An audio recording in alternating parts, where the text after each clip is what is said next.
নবী মোহাম্মদ সাল্লাল্লাহু আলাইহি ওয়াসাল্লামের ৪টি স্বাস্থ্য নির্দেশনা আধুনিক বিজ্ঞানের আলোকে।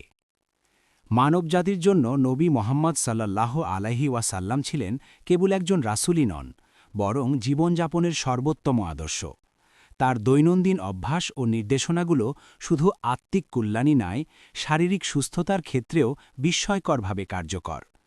আধুনিক বিজ্ঞান আজ যে বিষয়গুলোকে স্বাস্থ্যসম্মত বলে স্বীকৃতি দিচ্ছে, তার অনেকগুলোই নবী সাল্লাল্লাহু আলাইহি ওয়াসাল্লাম শত শত বছর আগেই শিক্ষা দিয়ে গেছেন। নিচে তার ৪টি গুরুত্বপূর্ণ স্বাস্থ্য নির্দেশনার আলোচনা করা হল। প্রথমত, দাঁড়িয়ে পানি পান না করা।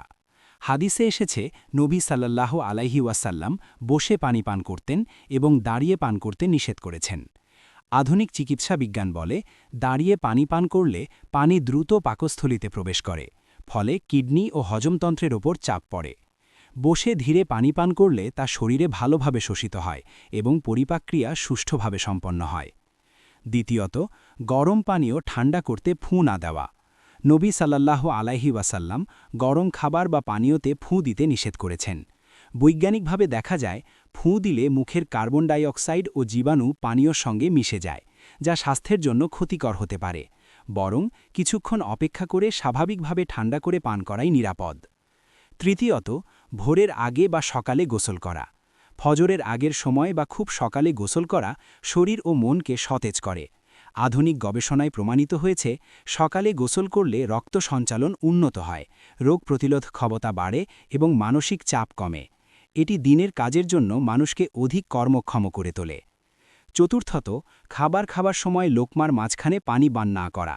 নবী সাল্লাল্লাহু আলাইহি ওয়াসাল্লাম খাবারের মাঝে বারবার পানি পান করতেন না। চিকিৎসা বিজ্ঞানের মতে, খাবারের সঙ্গে সঙ্গে পানি পান করলে পাকস্থলীর হজম রস পাতলা হয়ে যায়, ফলে হজমের সমস্যা সৃষ্টি হয়। খাবারের আগে বা কিছুক্ষণ পরে পানি পান করাই স্বাস্থ্যসম্মত। পরিশেষে বলা যায়, নবী মোহাম্মদ সাল্লাল্লাহু আলাইহি ওয়াসাল্লামের এই ৪টি নির্দেশনা শুধু ধর্মীয় আদর্শ নয়, বরং একটি পূর্ণাঙ্গ স্বাস্থ্যবিধি।